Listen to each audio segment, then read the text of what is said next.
Hello guys, आज हम continue करेंगे क्लास 12 हिस्ट्री का chapter Mahatma Gandhi and the nationalist movement. And उसके आज पार्ट 3 में हम पढ़ने जा रहे हैं द सॉल्ट सत्याग्रह। तो सॉल्ट सत्याग्रह को पढ़ने से पहले हम पढ़ेंगे कांग्रेस सेशन के बारे में, जो कि हुआ था 1929 दिसंबर में। एंड कहाँ पे हुआ था? लाहौर में। ठीक है। इस सेशन में दो खास चीज़ें होती हैं। पहले तो कि इसमें नेहरू को क्या बना दिया जाता है, जवाहरलाल नेहरू को बना दिया जाता है प्रेसिडेंट। तो यहाँ पे इस इलेक्शन में जवाहरलाल नेहरू को प्रेसिडेंट बना दिया जाता है कांग्रेस।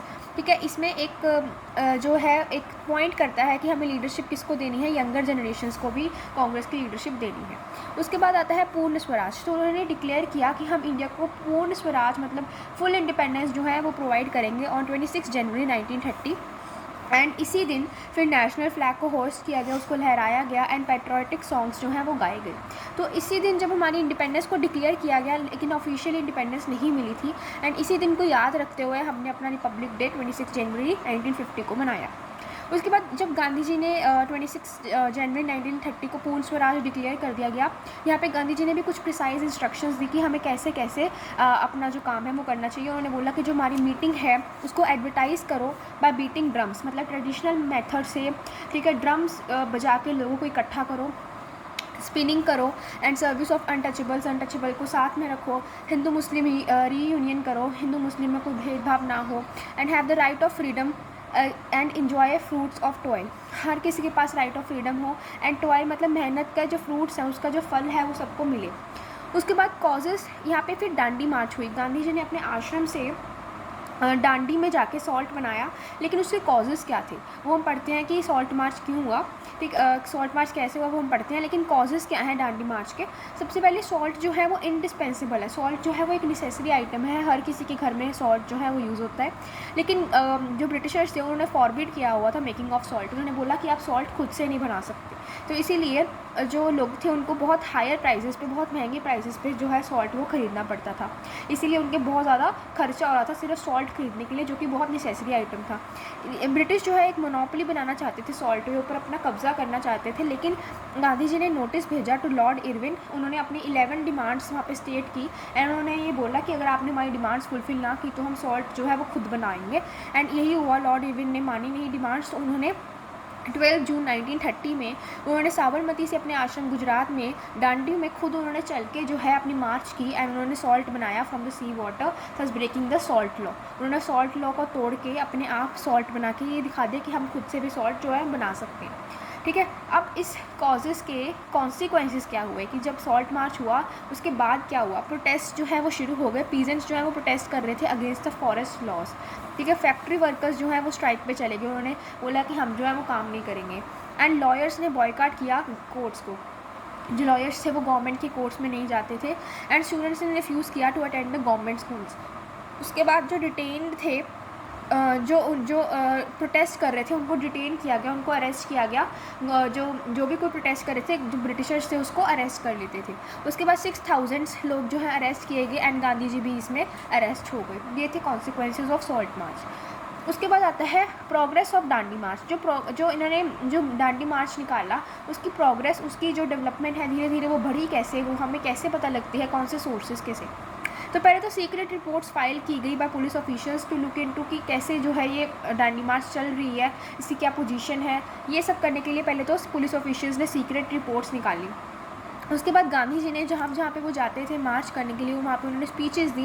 एंड इस स्पीचेस में बहुत सारे लोग, डिफरेंट वैराइटीज़ ऑफ लोग जो है वो ज्वाइन होते थे।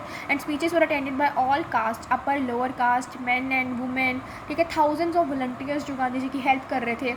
एंड रिज़ाइंड ऑफिशियल्स जो गवर्नमेंट पोस्ट से रिज़ाइन होकर ऑफिशियल्स गांधी जी के साथ मिल गए थे, उन्होंने भी ये स्पीचेस जो हैं वो अटेंड की। उसके बाद एक अमेरिकन मैगजीन थी जिसका नाम था टाइम। एंड उन्होंने बोला कि गांधी जी जो है वो sank to ground at the end of second day. उन्होंने बोला कि सेकेंड डे ही गांधी जी चलते चलते सैंक टू ग्राउंड, मतलब इतना थक गए थे कि वो ग्राउंड पे गिर गए। लेकिन उन्होंने बोला कि जो गांधी जी है वो एक इमेशिएटेड सेंट है। इमेशिएटेड मतलब वीक, एंड मतलब एक वो बहुत सेंट कि ऐसे सेंट हैं जो कि बहुत वीक हैं, जो कि पावरफुल नहीं है, एंड वो दूसरे दिन ही गिर गए।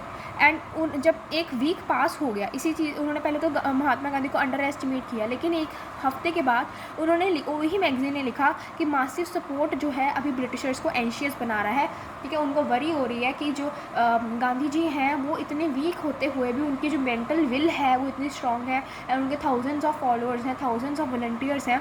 एंड ये 3 हफ्ते के बाद ही उन्होंने दांडी में जाके जो है सॉल्ट लॉ ब्रेक कर दिया। एंड यही मैगजीन ने फिर दिखाया कि जो ब्रिटिशर्स हैं अभी बहुत ज़्यादा एंशियस हो गए हैं।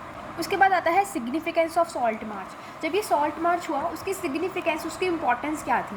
पहले तो it brought Gandhi ji to world attention. इसके 3 जो है सिग्निफिकेंस है कि जब गांधी जी ने दांडी मार्च किया, वो जाके सॉल्ट बनाया उन्होंने खुद, तो उनकी जो है पूरे वर्ल्ड की अटेंशन गांधी जी पे आ गई। तो वो एक नेशनलिस्ट लीडर की तरह जो है सभी के सामने प्रेजेंट होना शुरू हो गए। एंड इसी की जो ये सिचुएशन थी, इसी की जो रिपोर्ट थी, वो यूरोप एंड अमेरिकन प्रेस, वहाँ की मीडिया ने भी ये कवर किया।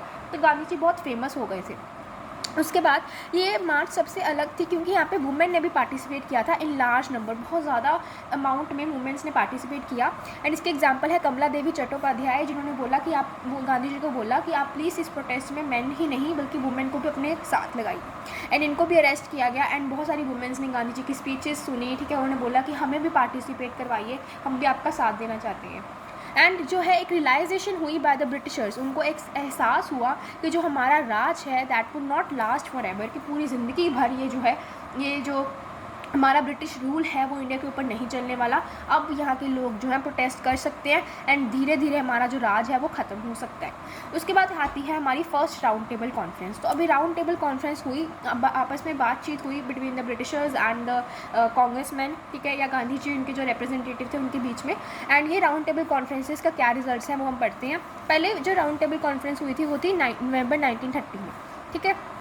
एंड ये जो कॉन्फ्रेंस हुई थी, it held without any pre eminent leader, कोई भी इंपॉर्टेंट लीडर इसका हिस्सा नहीं था, ठीक है। गांधी जी जो है वो जेल से रिलीज़ हुए थे 1931, तब ये इनके हिस्सा नहीं थे फर्स्ट राउंड टेबल कॉन्फ्रेंस में, ठीक है। उसके बाद जब ये रिलीज़ हुए उसके बाद हुआ Gandhi Irwin pact sign.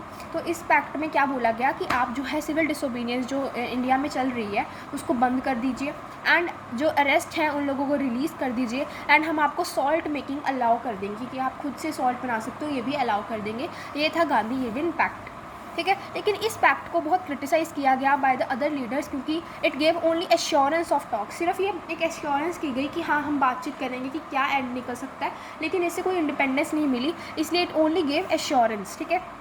Then second round table conference हुई लंदन में इन 1931, एंड इसमें जो है वो गांधी जी रिप्रेजेंटेटिव बने कांग्रेस का, इसमें हिस्सा बने, ठीक है। यहाँ पे बाद में बना था क्योंकि वो रिलीज़ 1931 में हुए थे, ठीक है। लेकिन यहाँ पे गांधी जी को 3 पार्टी से चैलेंज फेस करना पड़ा। इंडिया की पार्टी से जो थी मुस्लिम लीग, जो कि मुस्लिम लीग थे वो चाहते थे कि मुस्लिम्स के इंटरेस्ट जो है वो प्रोटेक्ट हो, उनके इंटरेस्ट जो है वो अच्छे से रिप्रेजेंट हो। एंड प्रिंसेस, जो प्रिंसली स्टेट्स के प्रिंसेस थे वो चाहते थे कि कांग्रेस का कोई स्टेक नहीं है उनकी टेरिटरीज़ में, कि जो टेरिटरीज़ उनके कंट्रोल में है वहाँ पे कांग्रेस की कोई मर्जी नहीं चलेगी। एंड थर्ड थे ब्रिलियंट लॉयर, ठीक है, जो कि बहुत अच्छे थिंकर भी थे, जो थे BR अम्बेडकर। एंड इन्होंने बोला कि लो कास्ट की हमें रिप्रेजेंटेशन चाहिए। कॉन्फ्रेंस हुई ये सेकेंड राउंड टेबल कॉन्फ्रेंस, ये इनकॉन्क्लूसिव थी, कोई भी ये एक रिजल्ट के ऊपर नहीं पहुंच पाई, कोई कंक्लूजन के ऊपर नहीं पहुंच पाई। एंड सिविल डिसोबीडियंस मूवमेंट को फिर से गांधी जी ने रिज्यूम कर दिया, दोबारा से चला दिया, ठीक है। एंड यहाँ पे न्यू वाइसरॉय अपॉइंट होते हैं जो थे Lord Willingdon. And Lord Willingdon जो थे ये बहुत ज़्यादा अनसिम्पैथेटिक थे, ये इनको गांधी जी में बिल्कुल पसंद नहीं थे। ये गांधी जी को देखते थे कि ये सिर्फ अनप्रैक्टिकल है, इनको कोई पॉलिटिकल सेंस में कोई नॉलेज नहीं है, एंड बोलते थे गांधी जी को लोग होली फिगर मानते हैं लेकिन रियलिटी में ये कुछ भी नहीं है, ठीक है। उसके बाद आता है हमारा गवर्नमेंट ऑफ इंडिया एक्ट 1935। तो गवर्नमेंट ऑफ इंडिया एक्ट 1935 जब लॉन्च किया गया, इसमें बोला कि हम आपको रिप्रेजेंटेटिव गवर्नमेंट में आपको पोजीशन देंगे, कि आपकी गवर्नमेंट जो होगी वहाँ पे कांग्रेस के कुछ मेंबर्स अपॉइंट किए जाएंगे।